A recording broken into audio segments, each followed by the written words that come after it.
Guíame, Señor, por medio de tu Espíritu Santo, Señor. Amén. Queridos hermanos, como introducción, quiero que recordemos un poco de los problemas que estaban pasando los hermanos en la isla de Creta, ¿ok? Esto va a poner la base de lo que vamos a empezar a estudiar en el capítulo número 3. Hermano, Pablo ha enviado esta pequeña pero poderosa carta a Tito, un joven pero muy probado discípulo del Señor, que anteriormente había sido enviado por Pablo a diferentes misiones a otras iglesias. ¿Recuerdan, verdad? Cuando vimos Tito, un verdadero discípulo, vimos esas características y vimos cómo fue utilizado por Pablo. Antes de llegar a esta misión de Creta, pasó un proceso de crecimiento y de un hombre probado en el evangelio, en el ministerio. Así que después de haber pasado por estas misiones, ahora, en este momento, en esta ocasión, es enviado a la isla de Creta, hermanos. A la isla de Creta para poder terminar con un trabajo que había sido empezado por el apóstol Pablo. Y era de establecer iglesias, de edificar iglesias en esa isla. Posiblemente había muchas iglesias ya establecidas, pero iglesias que aunque establecidas estaban pasando por diferentes problemas. Eso era claro, es claro en la carta. Y uno de ellos, hermanos, era que al ser muy joven, iglesias jóvenes no tenían un liderazgo bíblico. Ellos aún no tenían un liderazgo bíblico, hermanos.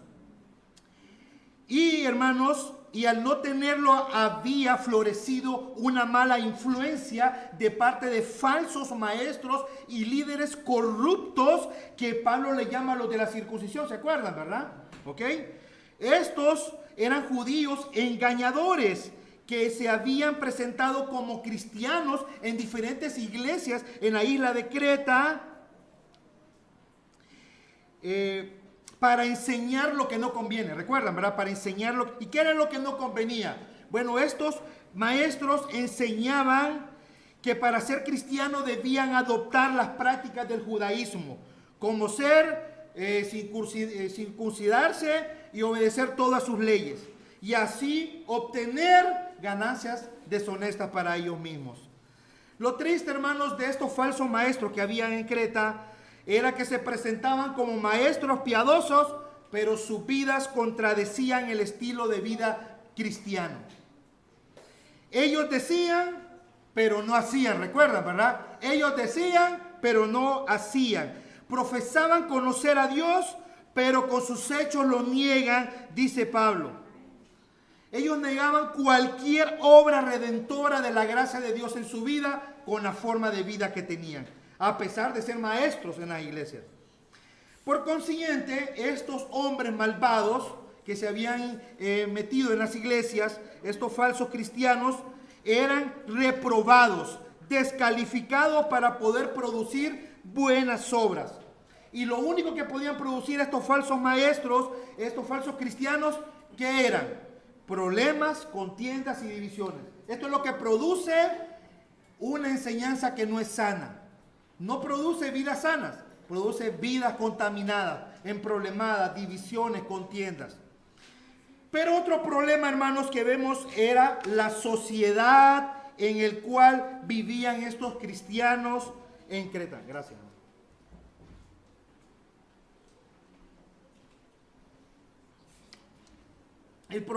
El siguiente problema no solamente era que tenían que estar luchando con estos falsos maestros, falsos cristianos, sino también que tenían que luchar por no contaminarse por la sociedad en que vivían estos cristianos en Creta. La sociedad de Creta era una sociedad que era rebelde, llena de pecado, corrupción, idolatría. Tanto era así que se dice que alguien que quería llamarse mentiroso, corrupto, a una persona se le llamaba cretense. Así que cuando alguien pensaba en un cretense, lo que se le venía a la mente era un mentiroso, ambicioso, corrupto, inmoral. Así, hermanos, que con claridad esta isla estaba asociada íntimamente con la corrupción y la inmoralidad y con el pecado. Tanto así que la palabra cretense era un sinónimo de todas estas cosas.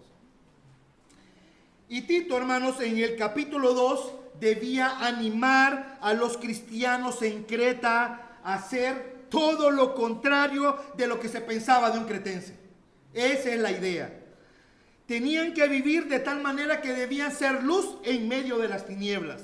Estos cristianos en Creta estaban llamados a vivir completamente contrarios al estilo de vida cretense de aquel momento.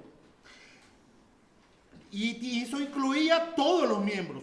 Recuerden el capítulo 2, los ancianos, las ancianas de edad, los hombres y las mujeres jóvenes, los ministros de Cristo, los esclavos. Todos los miembros de la iglesia debían reflejar la gracia de Dios transformadora en sus vidas. Al ser no solamente una familia, sino que una sociedad de hombres y mujeres transformados por el evangelio, diferentes a los cretenses, completamente. ¿Por qué? Porque la gracia de Dios se había manifestado para salvación a toda clase de personas, ricos, pobres, esclavos y libres, enseñándonos que renunciando a la impiedad, al pecado y a los deseos de este mundo, ahora los cristianos vivan en este siglo, hoy mismo, en aquel tiempo en Creta, en medio de esa sociedad corrupta, una vida sobria para con ellos mismos, justa para con los demás y piadosa para con Dios. Pero sobre todo ellos debían estar aguardando ansiosamente el retorno glorioso de nuestro gran Dios y Señor Jesucristo. Eso era el impulso de estos cretenses para manifestar la gracia de Dios en medio de una sociedad perversa y corrupta. Así que ahora los cristianos en Creta debían vivir de acuerdo a ese mensaje glorioso del evangelio que les había salvado. Los cristianos cretenses debían mostrar con sus vidas, escuchen bien, cómo el poder del evangelio les había redimido. Así termina el capítulo 2, recuerden, ¿verdad? Cuando el Señor habla sobre la base de la vida cristiana, de la obediencia. Y habla, ¿por qué? Porque el Señor nos ha redimido, dice. Capítulo 2, versículo 11 al 15. Nos ha redimido para sacarnos, para libertarnos y sacarnos del pecado y darnos vidas nuevas. Para ser un pueblo especial del Señor, celoso de buenas obras. Esto está concluyendo el capítulo 2 con estas grandes verdades. Que los cristianos en Creta no son lo mismo que los ciudadanos de Creta. Son personas diferentes por la gracia de Dios. Hermanos, ¿por qué es esto? Porque es esto, hermanos, lo que hace el evangelio. Hermanos, esto es lo que hace el evangelio. El evangelio interviene en la historia, en la vida de hombres y mujeres, sacándolos del pecado para ponerlos aparte, para que ahora sean un pueblo especial, una iglesia, un pueblo diferente al mundo, un pueblo marcado por la renuncia al pecado y una vida entregada al servicio y al amor al Señor Jesucristo, aquel que se entregó a sí mismo y dio su vida por esos cristianos de Creta y por cada cristiano en el mundo. Ahora ellos debían vivir conforme a esta verdad. Jesucristo los redimió de la esclavitud del pecado. Ellos debían mostrar en Creta esa salvación tan grande. Ellos debían manifestar en medio de una sociedad corrupta y pecadora el carácter de Cristo, la justicia de Cristo, el amor de Cristo, su misericordia. Esta es nuestra historia, hermano. Esta es la historia del evangelio. Y es así, hermanos, como llegamos al capítulo número 3 de la carta de Pablo a Tito. Y este capítulo número 3, hermanos, contiene 5 secciones. Y se las voy a decir por si quieren tener ese bosquejo de todo el capítulo 3. Estamos en la última parte de la carta. Una iglesia llamada a vivir en buenas obras, ¿ok? Y el capítulo 3 está dividido en 5 secciones, o yo lo he dividido en 5 secciones, hermanos. Y se las voy a mencionar, como les dije, para que tengan un entendimiento general de este último capítulo. Y la primera es, ¿cómo deben vivir los cristianos en Creta para con la sociedad? Versículo del 1 al 8. Esa es la primera sección. Y es en esta sección que estaremos en los próximos 6 sermones si Dios lo permite. La segunda sección está enfocada en lo que debía evitar hacer Tito en su ministerio, versículo número 9. ¿Ok? La tercera sección del capítulo 3 trata de lo que debía hacer Tito con los divisos, aquellos hombres malvados que causan divisiones, versículo 10 al 11. Cuarta sección habla de las instrucciones finales de Pablo para Tito, versículos 12 al 14. Y la quinta y última sección, los saludos y bendiciones especiales de Pablo para su amado discípulo Tito, versículo 15. Ahora, Pablo, hermanos, en esta primera sección, que es lo que nos vamos a enfocar nosotros, en esta primera sección del capítulo 3, Pablo va con la misma idea. ¿Y cuál es la idea que ha traído en el capítulo 2? Cómo deben vivir los cristianos de acuerdo al Evangelio. Esa es la idea central del capítulo 2. ¿Recuerda cómo comienza el capítulo 2? Esto habla... No, el capítulo 2 comienza diciendo, pero tú habla o enseña lo que está de acuerdo con la sana doctrina. ¿Ok? ¿Y cómo es eso? No es predicar la sana doctrina, no. Es predicarles a la iglesia cómo deben vivir de acuerdo a la sana doctrina, de acuerdo a las verdades del Evangelio. Y él está continuando con esta misma idea en el capítulo 3. El capítulo 3 no es muy diferente en ese sentido. Pablo está haciendo exactamente lo mismo, hermano. En el capítulo 3, él está animando ahora a los cristianos. En el capítulo 2, Pablo se enfoca a cómo debían vivir los cristianos de acuerdo al Evangelio en el contexto de la familia, en el contexto de la iglesia local y el trabajo. Ahora, en esta primera sección del capítulo 3, vamos a ver cómo los cristianos en Creta debían vivir de acuerdo al Evangelio en el contexto de la sociedad en que vivían. ¿Ok? No hay nada por fuera. Yo por eso digo que la carta de Pablo a Tito es una poderosa, una pequeña pero poderosa carta. Que si Dios hubiera querido que solo quedara la carta de Tito, tuviéramos iglesias para la gloria de Cristo. Porque es una que nos enseña todo lo que necesitamos para la vida y la piedad como iglesia. Hemos visto cómo debemos vivir en la iglesia, en la familia, en el trabajo. Ahora, cómo debemos vivir en nuestra propia sociedad. Para con el gobierno, las autoridades y para con los ciudadanos.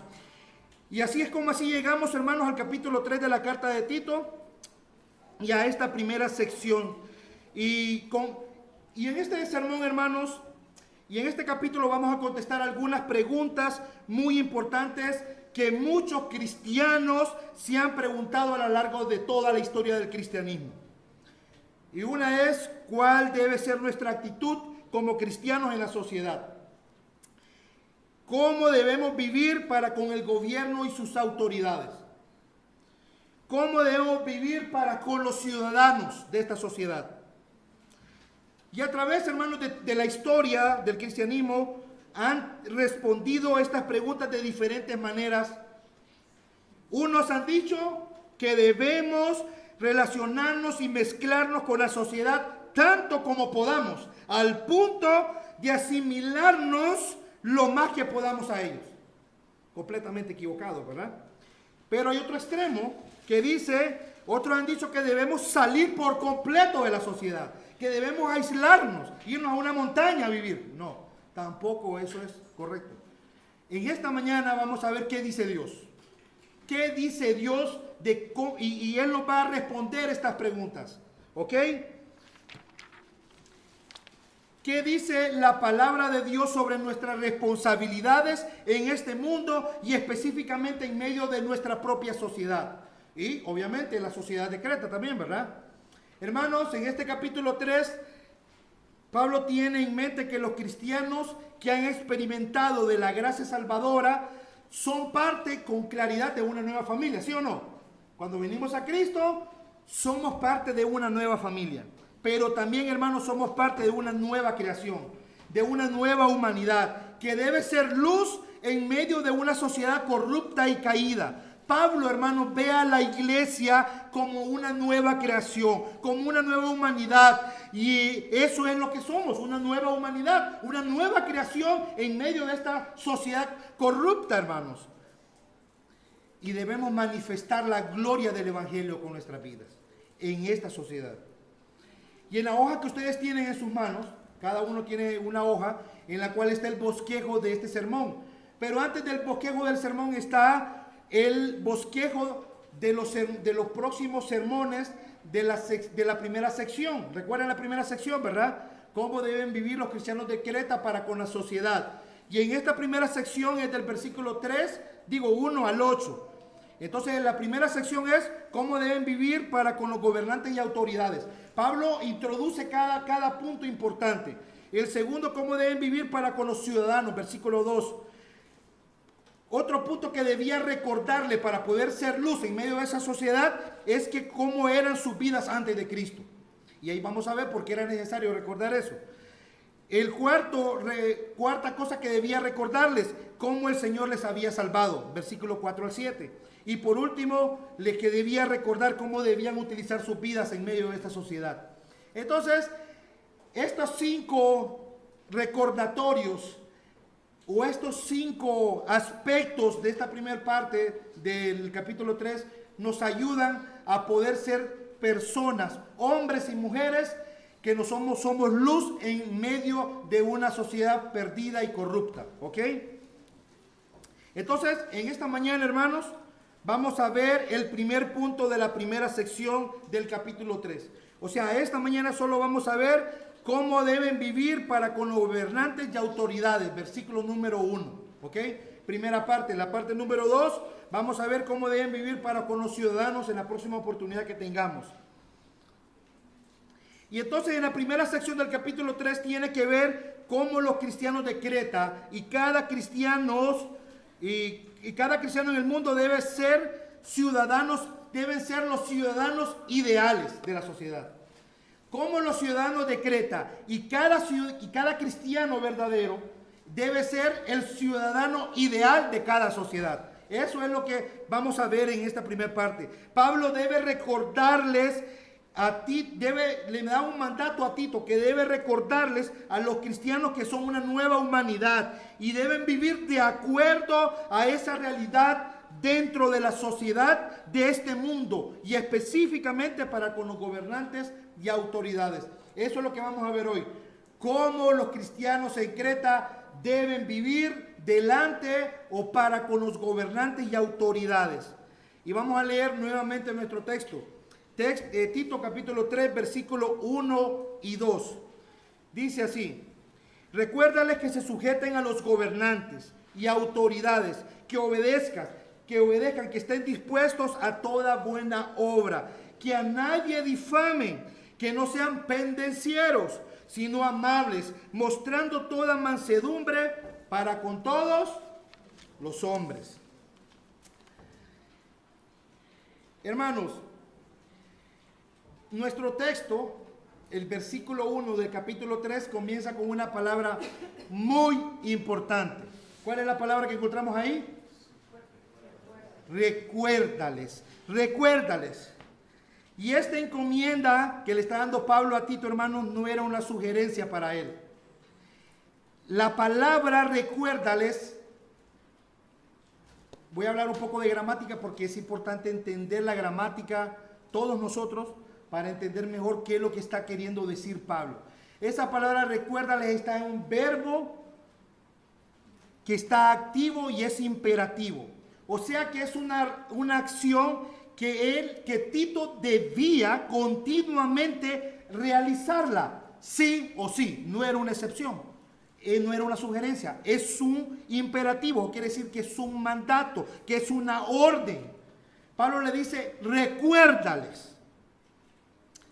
No era algo que podía encomendar a otro hermano. Tú, Tito, le dice Pablo, como ministro del evangelio, debes recordarles, debes traerles a la memoria a los cristianos en Creta cómo ellos debían vivir en primer lugar para con los gobernantes y autoridades. Porque Pablo sabía, hermanos, y todos nosotros sabemos también esa verdad, que es fácil para ellos olvidar cómo debían vivir en medio de una sociedad corrupta y rebelde. Es fácil, hermanos, olvidarnos cómo debemos vivir en medio de esta misma sociedad. Entonces, así que era fácil para ellos olvidar la forma de vida que está de acuerdo al Evangelio. Era fácil para los hermanos en Creta, viviendo en una sociedad como la de Creta, hacerse al mismo molde de esa misma sociedad. Entonces Pablo le dice, tú tienes que recordarles, tú debes recordarles. Esa era una obligación de Tito y es una obligación de cada predicador en cada iglesia en este tiempo también, recordarles a cada miembro, a los miembros de la iglesia, a los cristianos verdaderos que han sido redimidos para ser un pueblo especial, diferente a la sociedad de este mundo perdido. Eso es algo que constantemente cada predicador y Tito debía hacer. Y Pablo le dice esto mismo, de este mismo mandato a Timoteo. 2 Timoteo 2:14. Si quieren anotar los versículos, dice así. 2 Timoteo 2:14. Recuérdales esto. Escucha lo que le está diciendo Pablo a Timoteo. Lo mismo animando a Tito. Exhórtales delante del Señor a que no contiendan sobre palabras, de lo cual para nada aprovecha, sino que es para perdición de los oyentes. Pero Pedro también sabía de esta obligación que tenía. Segunda Pedro, capítulo 1, versículos 12 al 15. Dice así, segunda carta de Pedro, capítulo 1, versículos 12 al 15. Por esto, dice Pedro, yo no dejaré de recordaros siempre estas cosas, que aunque vosotros las sepáis y estáis confirmados en la verdad presente, pues tengo por justo en tanto que estoy en este cuerpo, el despertaos con amonestaciones, dice, sabiendo que en breve debo abandonar el cuerpo, como nuestro Señor Jesucristo me ha declarado. También yo procuraré, dice Pedro, con diligencia, que después de mi partida vosotros podáis en todo momento tener memoria de estas cosas, que ellos deben seguir recordándolas. Pedro lo tenía bien claro, hermanos.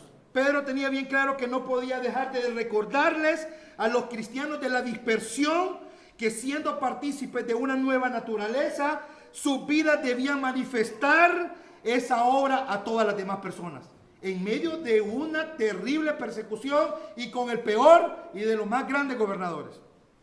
Así que Tito, igual que Pablo y Pedro, debía cumplir con ese mandato, hermanos, de recordarles a los cristianos cómo debían vivir.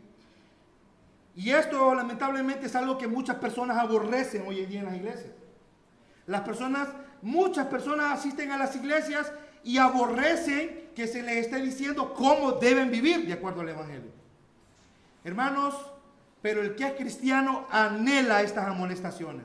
El que es cristiano anhela estas reprensiones. El que es cristiano quiere que constantemente nos recuerde cómo debemos andar. ¿Por qué, hermanos? Porque es fácil que olvidemos cómo debemos andar, hermanos. Es fácil. Pedro lo sabía, Pablo lo sabía, Tito también debía saberlo. Y yo debo saberlo. Todos los que predicamos debemos saberlo. Por eso debemos constantemente desde este podio animar a la iglesia a vivir como está de acuerdo al Evangelio. Bueno, después de ver, hermanos, con claridad este mandamiento claro que tenía Tito de recordarles, eso tiene la idea de traer a la memoria, hacerles memoria a ellos todo el tiempo. Ahora Pablo describe a Tito con detalle cómo debían vivir los cristianos en Creta para con sus gobernantes y autoridades.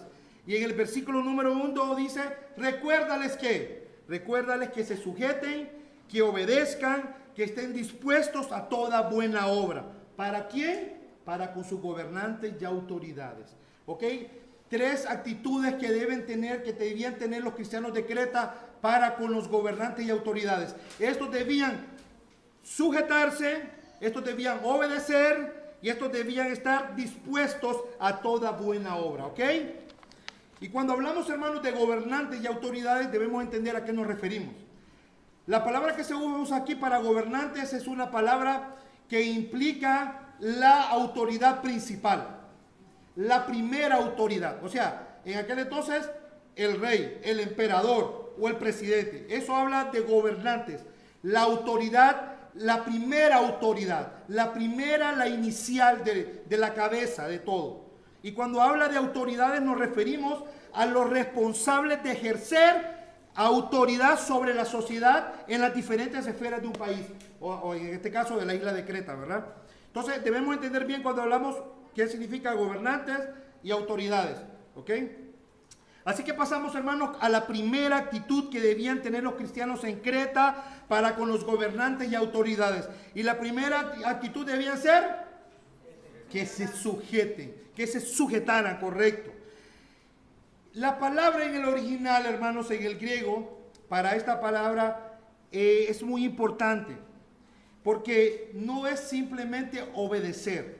Aunque la palabra obedecer esté entrelazada con esta palabra, no son la misma palabra, ¿ok?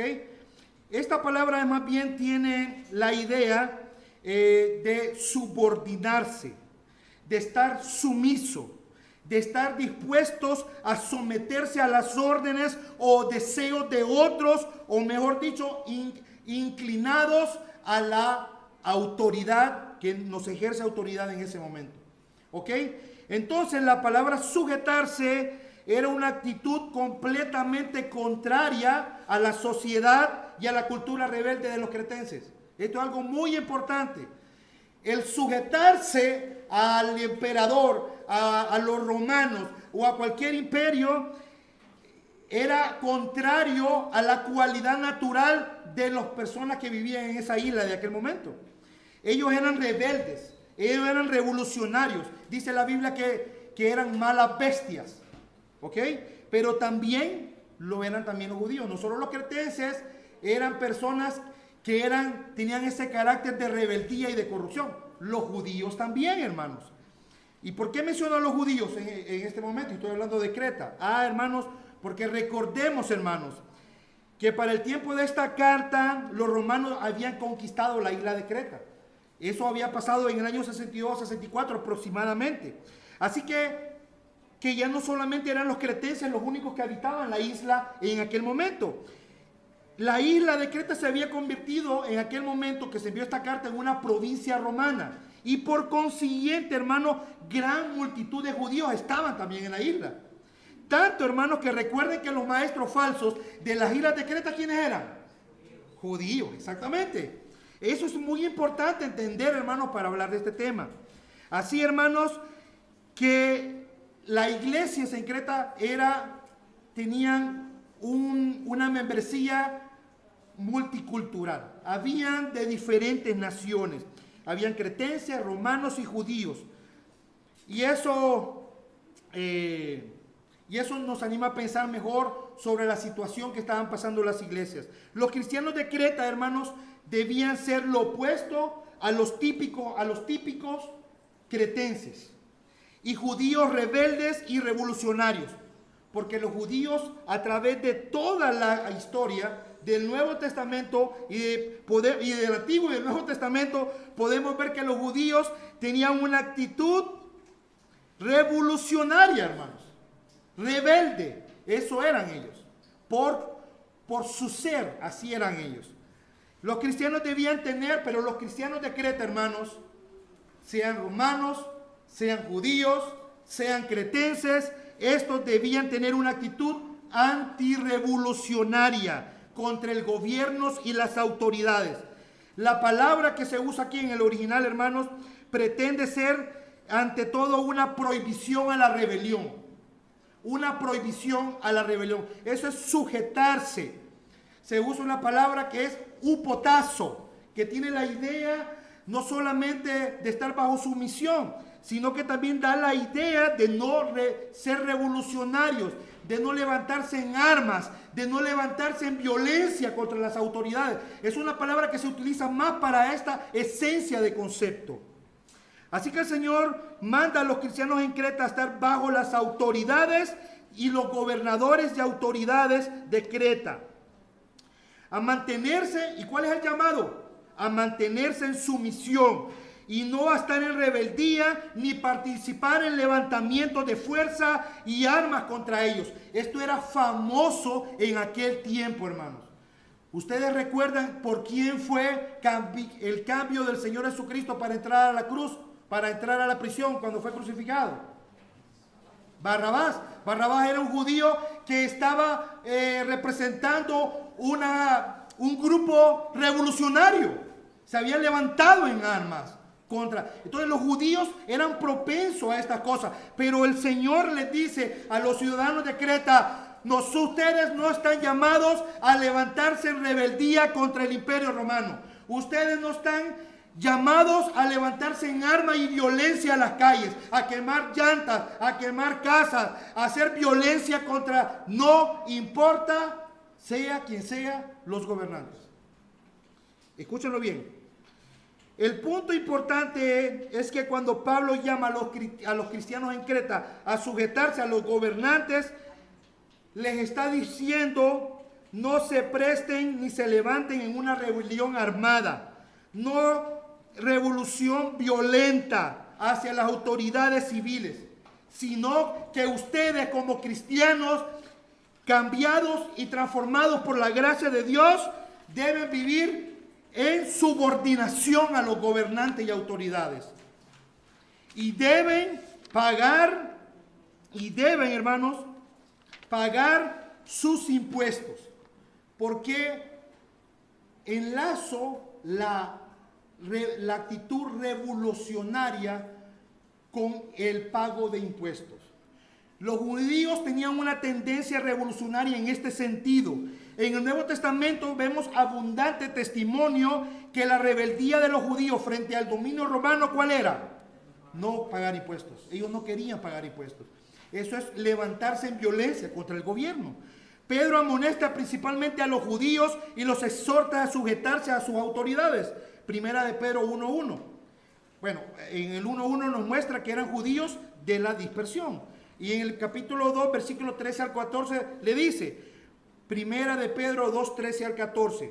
Ahí está la amonestación. Por causa del Señor, someteos a toda institución humana, ya sea al rey como al superior y a los gobernantes, como por él enviados para castigo de los malhechores y alabanza de los que hacen bien.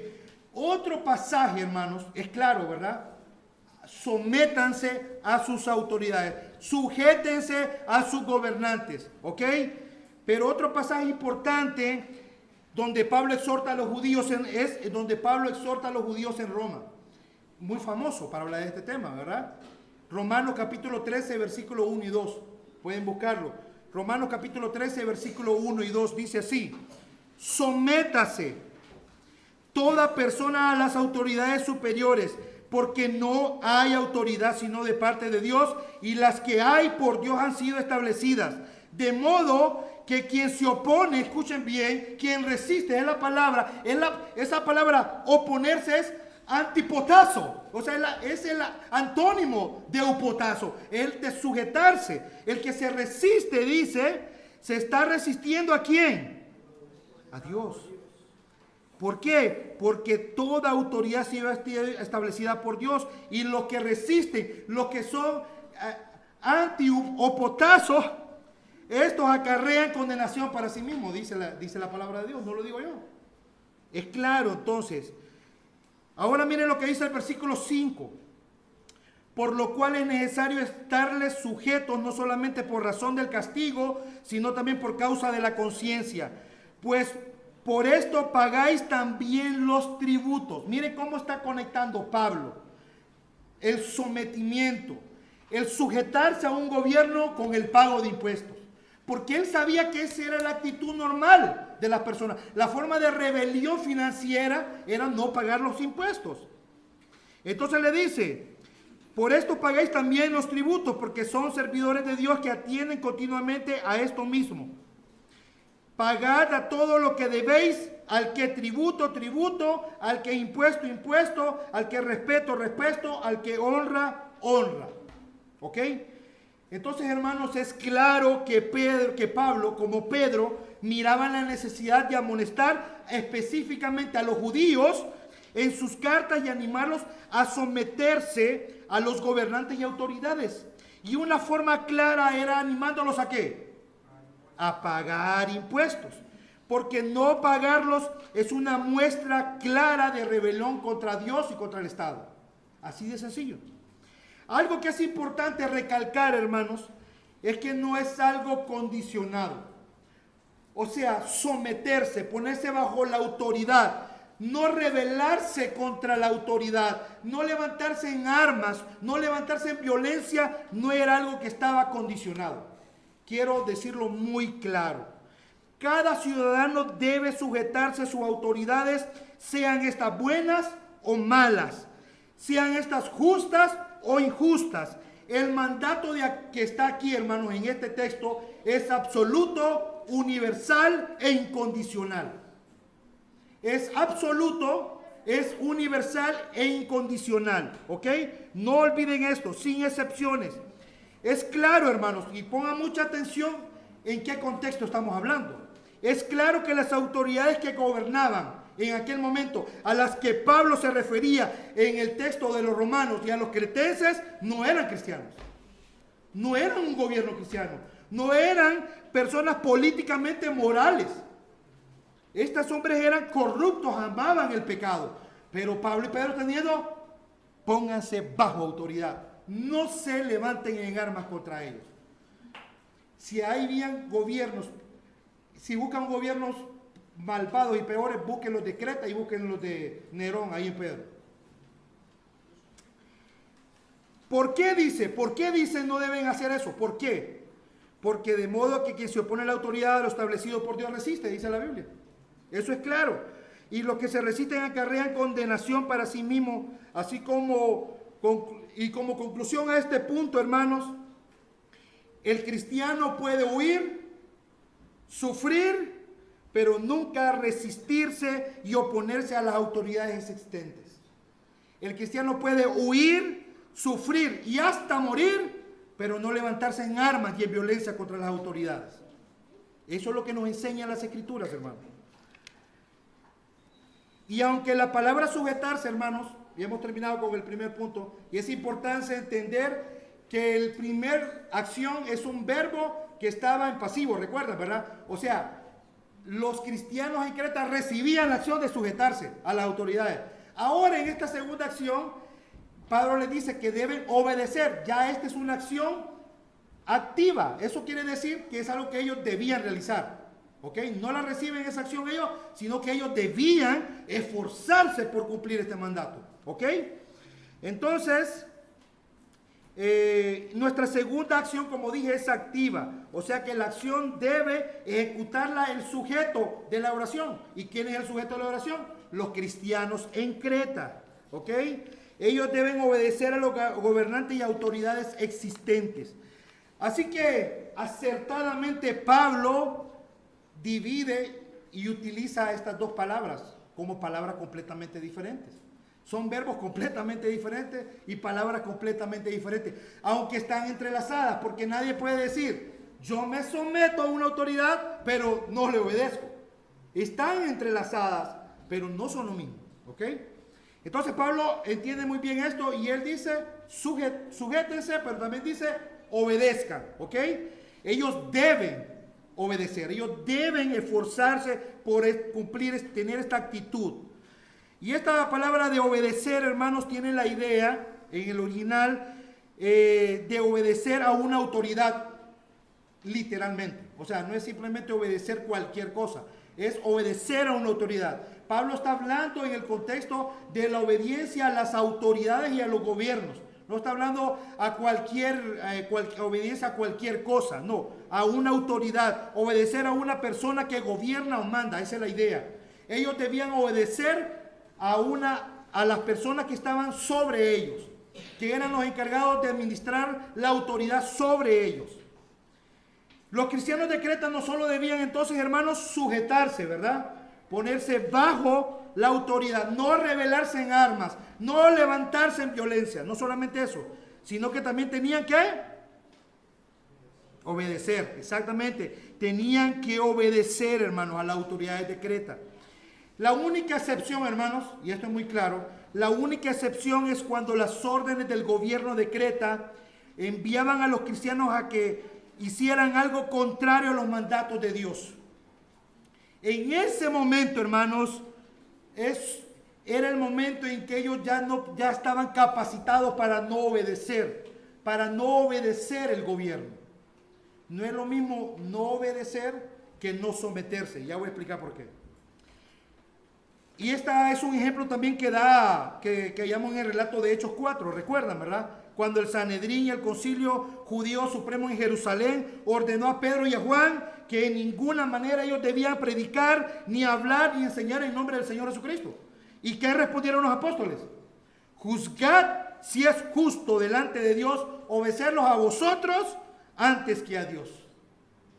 Porque no podemos de dejar de decir lo que hemos visto y oído, dicen los apóstoles. Así que mientras las autoridades, hermanos, existentes en Creta, no mandaran a los cristianos en Creta a hacer algo contrario a los mandatos que habían recibido de parte de Dios, estos hermanos en Creta y todos los hermanos, todos los cristianos verdaderos del mundo, deben ser obedientes en todo a las autoridades.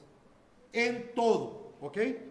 Es importante aclarar, hermanos, que la desobediencia al gobierno, como en este caso, cuando el gobierno nos manda a hacer algo que está en contra o que nos prohíbe cumplir un mandato del Señor, es importante entender que cuando toque desobedecer,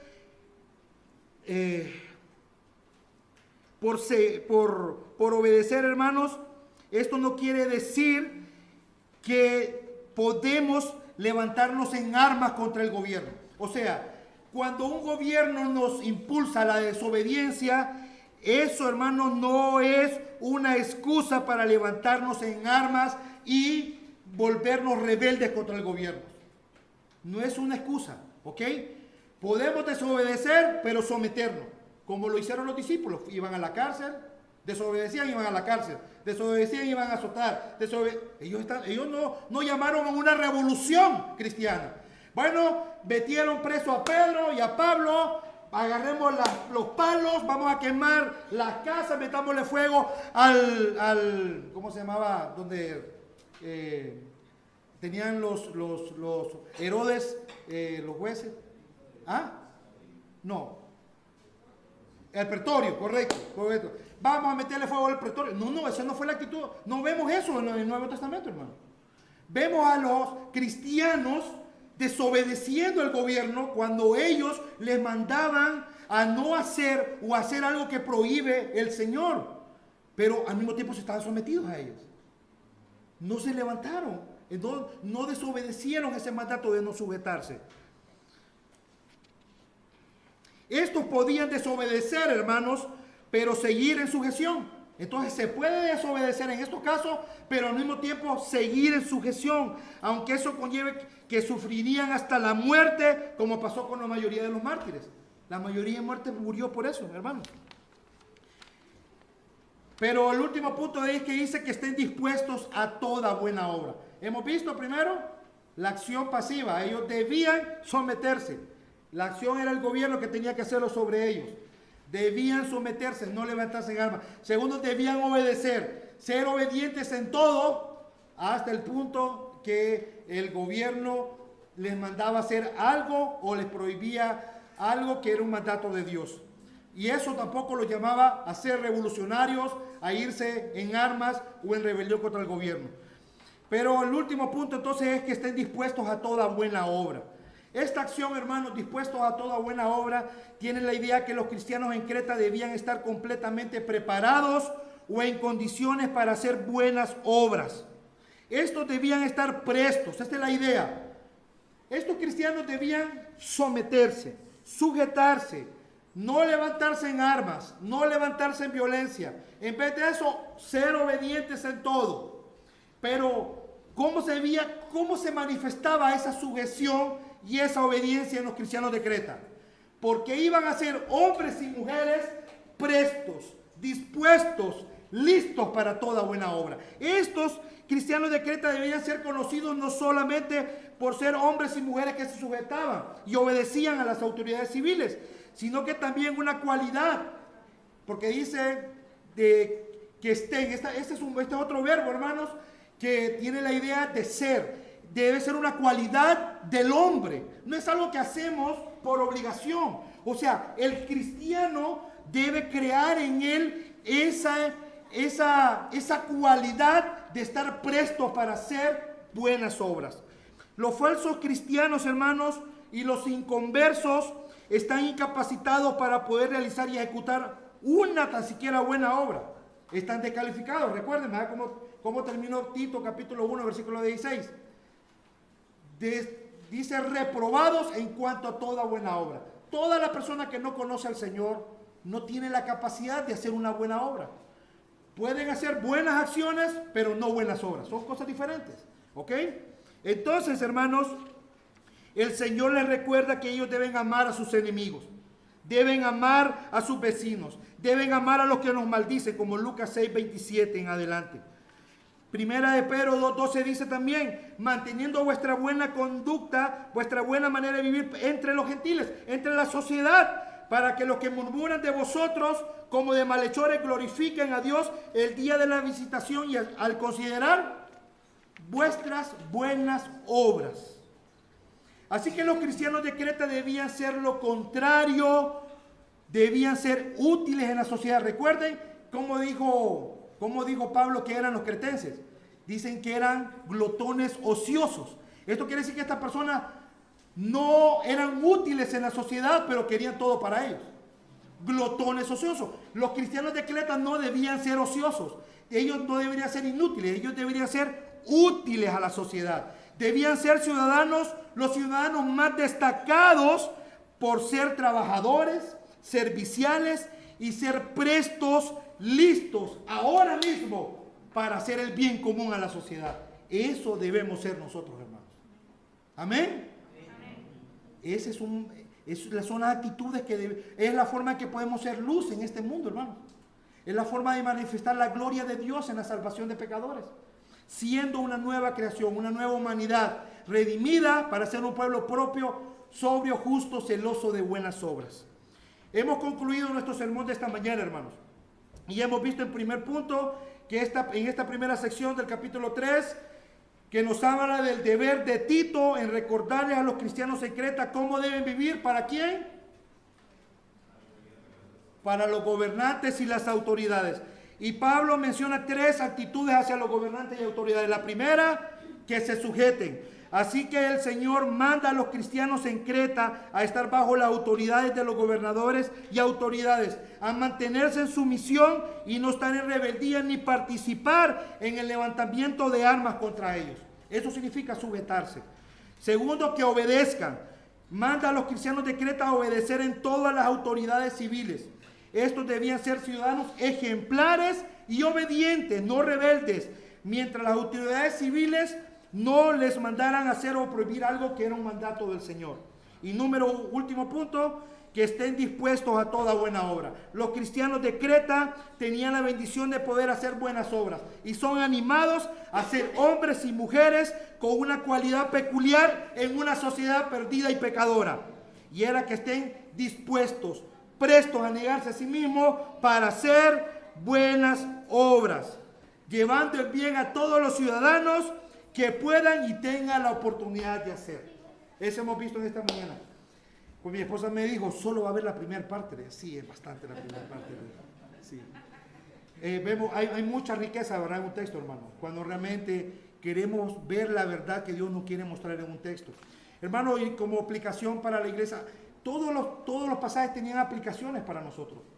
Recuerden, no tenemos que levantarnos en la primera aplicación, no podemos levantarnos en armas contra los gobiernos. Nosotros no somos llamados de ir a quemar llantas, hermano, de ir a hacer violencia a las calles, de ir a meterle fuego, de ir a agarrar armas y irnos contra los gobiernos. Esos no son el llamado de un cristiano en la sociedad. Debemos someternos, ponernos bajo su autoridad, independientemente de cómo estén gobernando. Así es como somos luz en la sociedad. Y debemos pagar nuestros impuestos. Una forma de rebelarnos contra las autoridades es decir, no voy a pagar impuestos porque usan el dinero para el aborto, para los LGTB, para promover esto, la corrupción, para poner política, publicidad en todos los canales. Estos no están utilizando bien el dinero, así que no voy a pagar impuestos. No, hermano, esa es una locura. Es como pensar que yo le debo 100 quetzales a un borracho, pero no se los voy a pagar porque se los va a ir a chupar, se los va a ir a beber.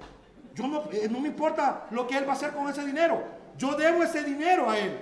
Y es lo mismo con los impuestos. Los impuestos no son de nosotros, le pertenecen al gobierno. Así que si nosotros no pagamos los impuestos, estamos robando. Y debemos arrepentirnos, hermanos, si hemos caído en ese pecado.